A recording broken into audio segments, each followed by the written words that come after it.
It's a one-pot wonder, and the idea is that we fry off some beef with a whole load of vegetables, top it off with potatoes, but inside this sort of juicy, it's not really a pie, but it's kind of a pie because it's got this potato lid.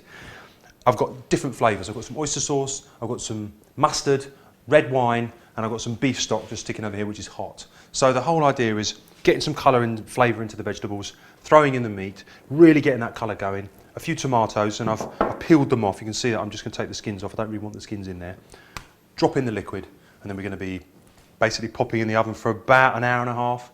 And the whole secret is that the flavour that's cooking underneath the potatoes slowly seeps into the potatoes, but not all the way. Some of the potatoes on top go crispy and golden brown. Some of the potatoes underneath go soft and kind of mush up into the stew. You could slow it down and do it. You know, if you did it for 2 hours at 150, might even end up like butter. Right, so we start with carrots, which are not peeled. I've scrubbed them.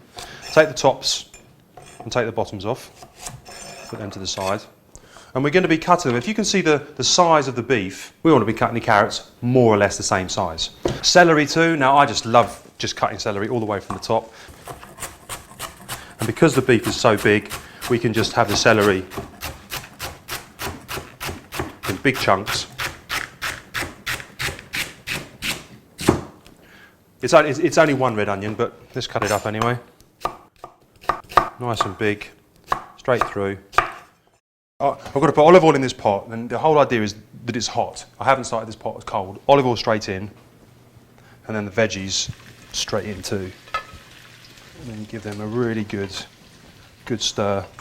And this is going to take about, it's about 15 minutes probably to get the good colour, but you really want to get a light golden brown in before you add your meat. Once the flavour's all been developed inside the vegetables, the meat goes in, and give that a really good stir. Mix it all together, and you want this meat to colour also. This is going to take another, probably about 10 minutes. You start to get my liquid in, and I'm going to start with the oyster sauce and just, I'm just going to drizzle it in. It's about 3 tablespoons. Let me just cover this meat with it. And that gives this lovely, rich, deep flavour. On top of that, I'm going to put the tomatoes.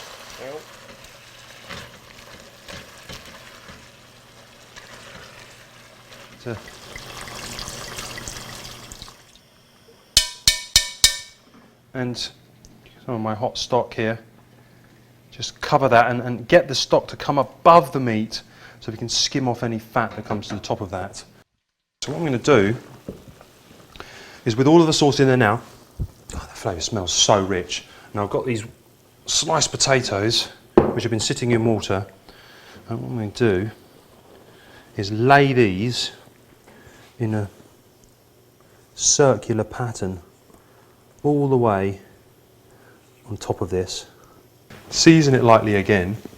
It's going to condense inside there, and the liquid is going to evaporate. If I put a lid on it, all the liquid is going to stay in there, and it's going to be very casserole-y.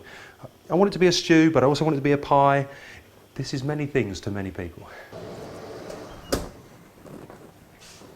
This is the hunter's stew. This is how they'd be cooking it in the farmhouses when they're coming out for their hard day's work, their hard day's hunting.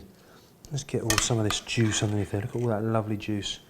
And this, I'm going to top with some crispy, crunchy potatoes. And even that, I love. Look at this. Lovely little coloration on that potato there.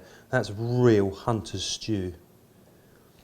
Now we just finish it off with that parsley, and there you've got a hunter's stew. It's a classic dish with a twist.